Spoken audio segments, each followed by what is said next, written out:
Well, good evening, everybody. Thank you for tuning in to the Statkun Report, Liberty Revealed. I'm your host, Ken, and on tonight's episode, I want to talk about a few things that are going on in the world, in our country. It's kind of a big deal. I want to touch on these topics because I feel like a lot of people out there don't really understand and still aren't grasping what this election means for the future of our country, for the future of our children, for the future of our friends' children, if you don't even have kids. So I want to get into what's going on. And the first topic I want to talk about is this Tim Walz guy. I want to revisit him. I want to scrutinize this guy because this guy is claiming to be somebody who he is not. He's trying to appeal to the American people to appear as he is the coach, the dad figure for America, and simply put, he is a liar. He is a fraud. He is no different than Kamala Harris, who is also a liar and a fraud and a communist. This guy is an open socialist. I talked about this on my last episode, and recently he was a video just popped up that was uncovered of him talking about how he thinks free speech shouldn't be allowed, that the government should decide what you will be allowed to say. I think we need to push back on this. There's no guarantee to free speech on misinformation or hate speech, and especially around our democracy. There's no guarantee to free speech on misinformation or hate speech, and especially around our democracy. And this is very scary to think about because we're seeing this right now in the UK over the riots that are going on. That is our second topic that I want to talk about tonight. And then finally, I want to get into the Georgia election, the fraud that happened there, how they stole the election, and talk a little bit about that. And that is important because they're going to try to do it again. They're going to try to steal this election because they do not have the support that they think they have.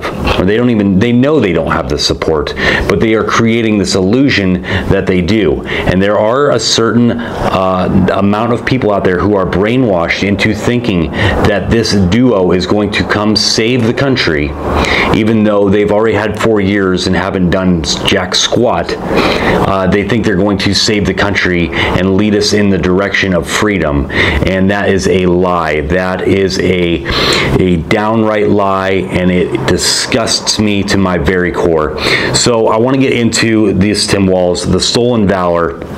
This guy was recently on film, on camera, talking about how he served overseas. He fought in Iraq with this battalion, and that he had this rank as a major commander, which isn't true. And the National Guard came out from Minnesota and said that he is a liar and basically guilty of stolen valor, which is a punishable crime. This guy was on film. He's talking about it. You can check it out for yourself. I'll show you the video in a second, and you can decide for yourself what to make of it. But what I make of it, my opinion personally, is that this guy's a liar. And if you did serve in the military, this would really piss you off because he's a coward. He actually did not go overseas and fight in the war. He left his unit so that way they could go over fight, and then he went on to claim that he was some sort of hero. Check the video out. Check these videos out.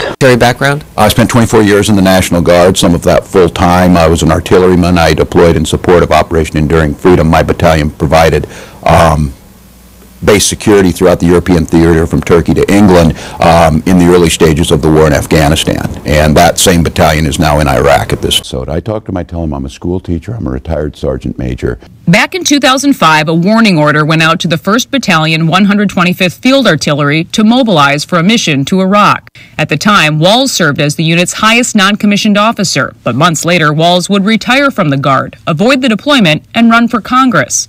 Tom Behrens was next in line for the position and was asked to take his place. I was like, well, for Pete's sake, this guy quit. And if I say I'm not going to do it, I mean, what the hell kind of leadership is that? It kind of just sat there. You know, when he was a congressman, he bragged that he was a command sergeant, retired command sergeant major. I'm the highest ranking person ever in the House, and all this lie that he was telling.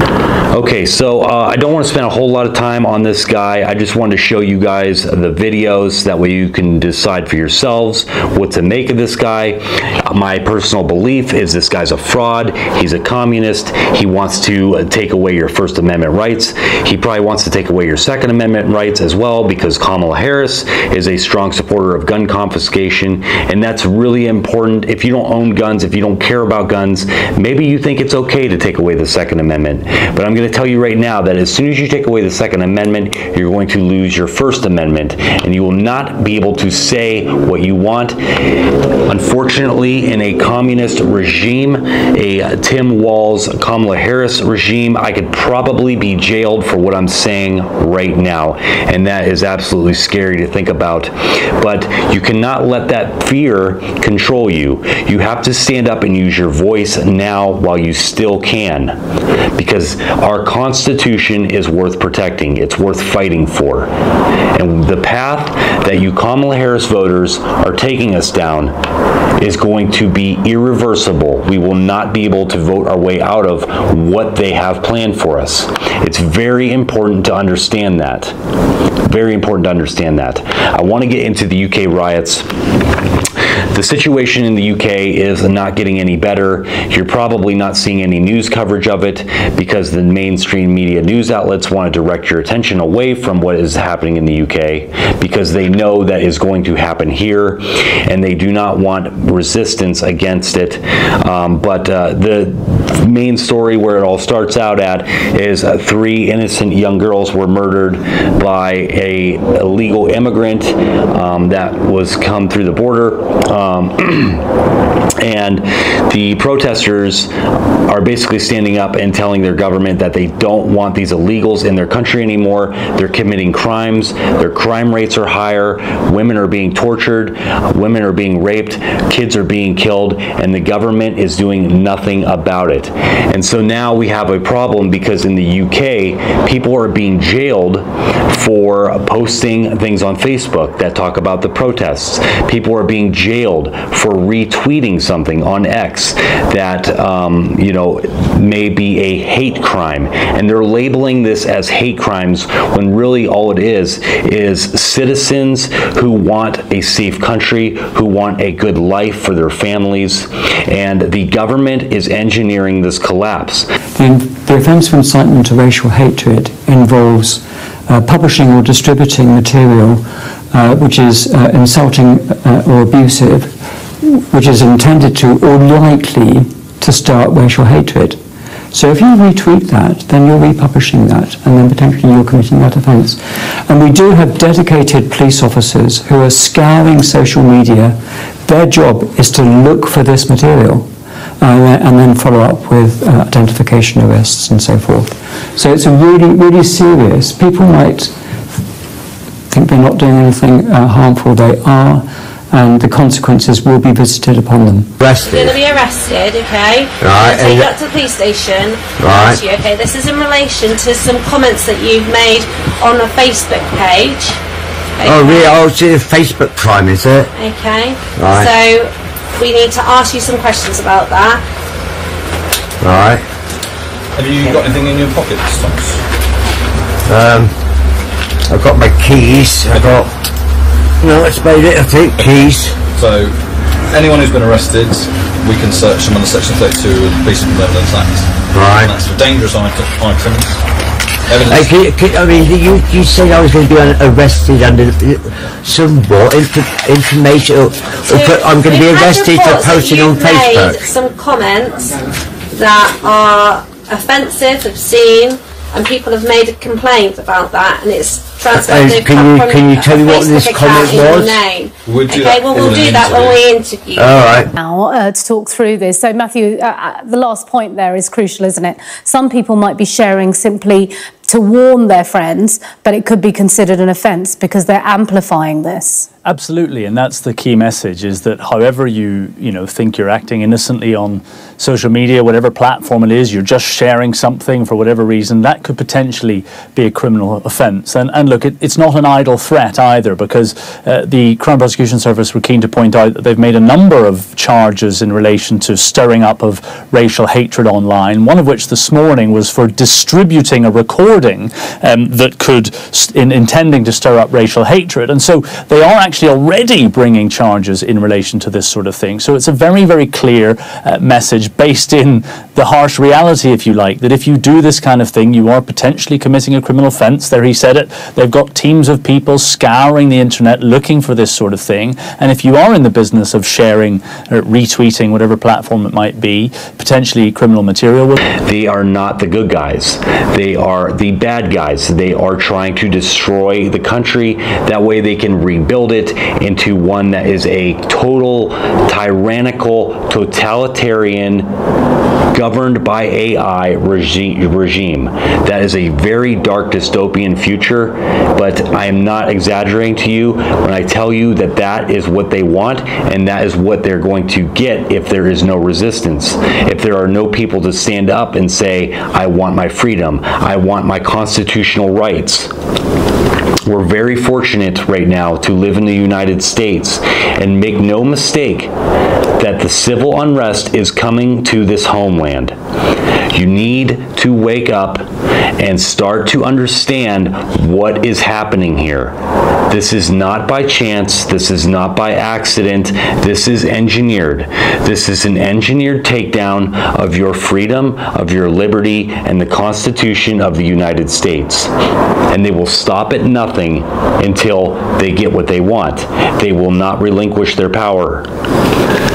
I'm very adamant about talking about this, because the society we live in, we cannot continue to go on and be apathetic and just rely on our neighbors to take care of it and think that everything is going to be roses and sunshine the entire time, because that is not reality. We are in reality. It's time to come back to earth and see what is happening. So I urge you to, if you are thinking about voting for Kamala Harris, to really use your brain and not fall into these media traps that are about identity politics. Think about the future of the country. Think about the future of your children, of your friends' children, of people you know. These liberties, we cannot take them for granted. I cannot stress that enough. Which leads me into the election. I want to talk about the Georgia election, the fraud that happened in Georgia. This came out last night. The Georgia Election Board has confirmed, and I'll show the video with us in a second, that Fulton County failed to verify signatures for 148,000 ballots. Fulton County counted 17,852 votes with no ballot images. Additionally, Fulton County inserted and counted 20,713 ballots from the original count without the Dominion tapes. Fulton County counted 3,930 duplicates and inserted them into official certified count via human intervention. They have it on video. Georgia owes President Donald J. Trump an apology. President Trump has been indicted by Fulton County. May I remind you that Fulton County has been found to be in violation of election law, not once for the hand audit, but twice for the machine count. And now we can prove that they had intentional human intervention, which is the predicate for election fraud.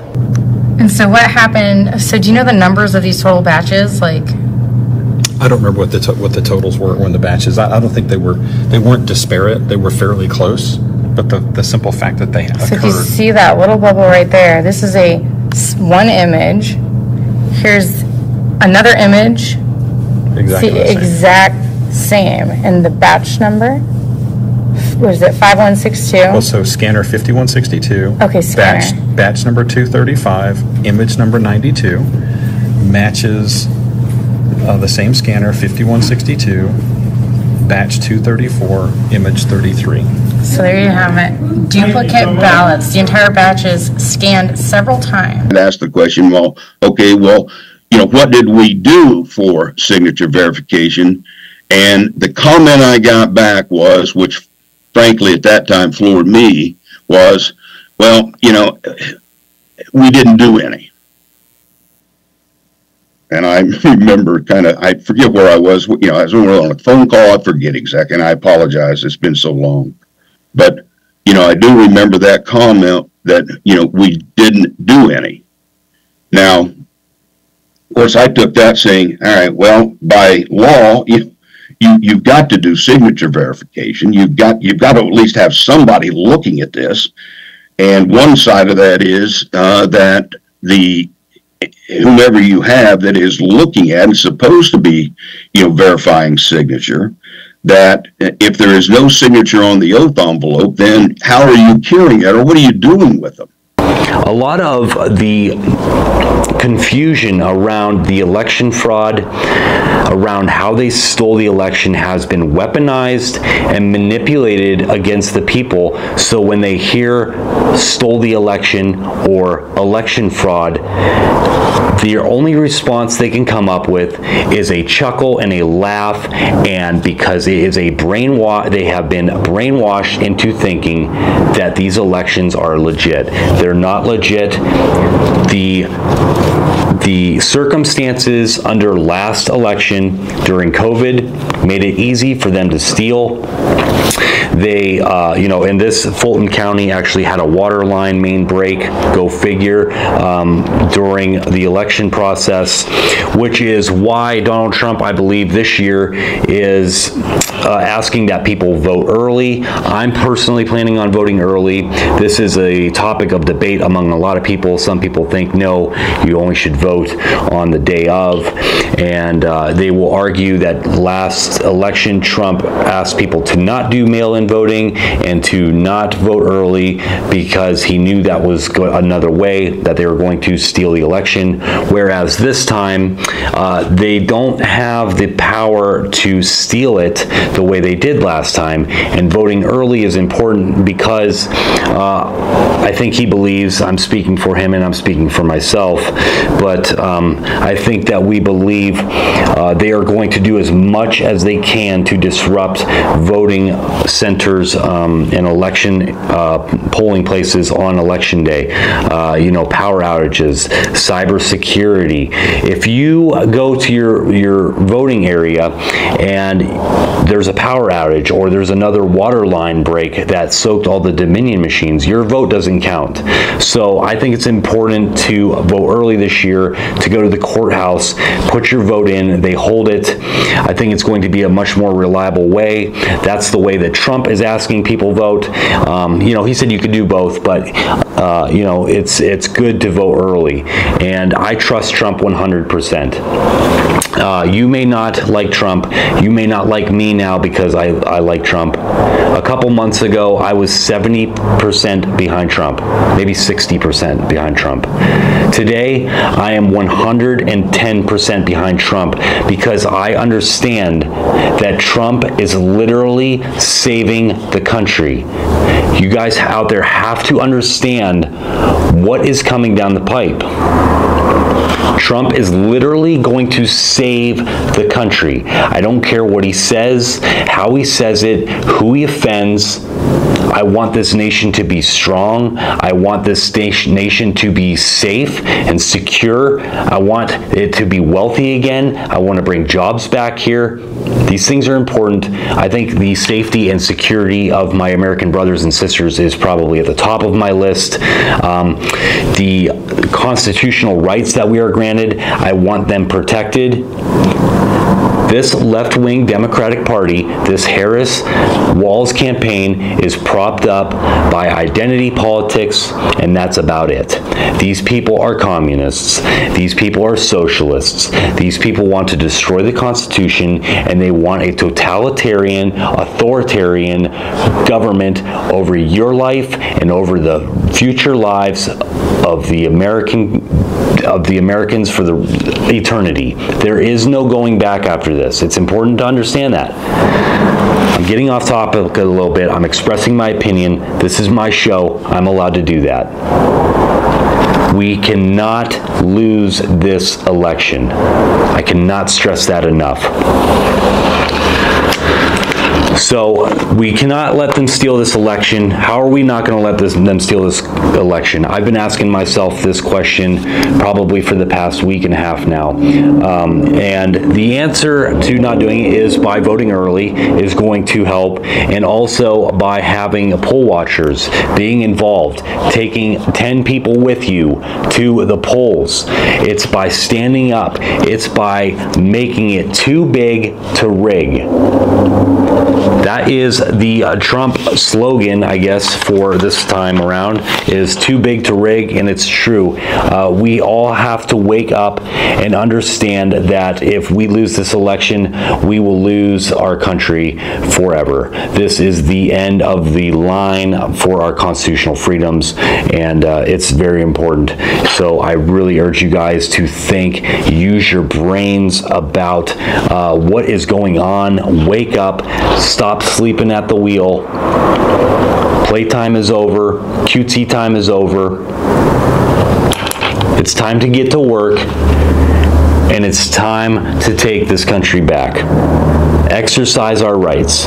Exercise your free speech while you still can. That way, what's happening in the UK doesn't happen here. Is that the future you want for your kids? Does the future for your kids have freedom with their rights protected by the Constitution, or does it have the government telling you that they can cut their genitals off without parental consent, and if you don't like it, the government can come take them from you? That's just the tip of the iceberg. Thanks for tuning in, guys. I got to wrap this up. It was a long day. I worked 10 hours today. I didn't have as many notes as I'd like, and but I had to get the show out. I got to try to keep the momentum going. I have to try to help people wake up, because I'll say it 1,000 times more on this show. This is the most important election of our lifetime. It's not going to be easy. These people are not going to relinquish their power easily. But the power lies with the people. That's the way it was designed to be, and that's the way it will be. So, thank you for tuning in again. I will see you guys on the next one. This is the Liberty Revealed Show, the Statkun Report.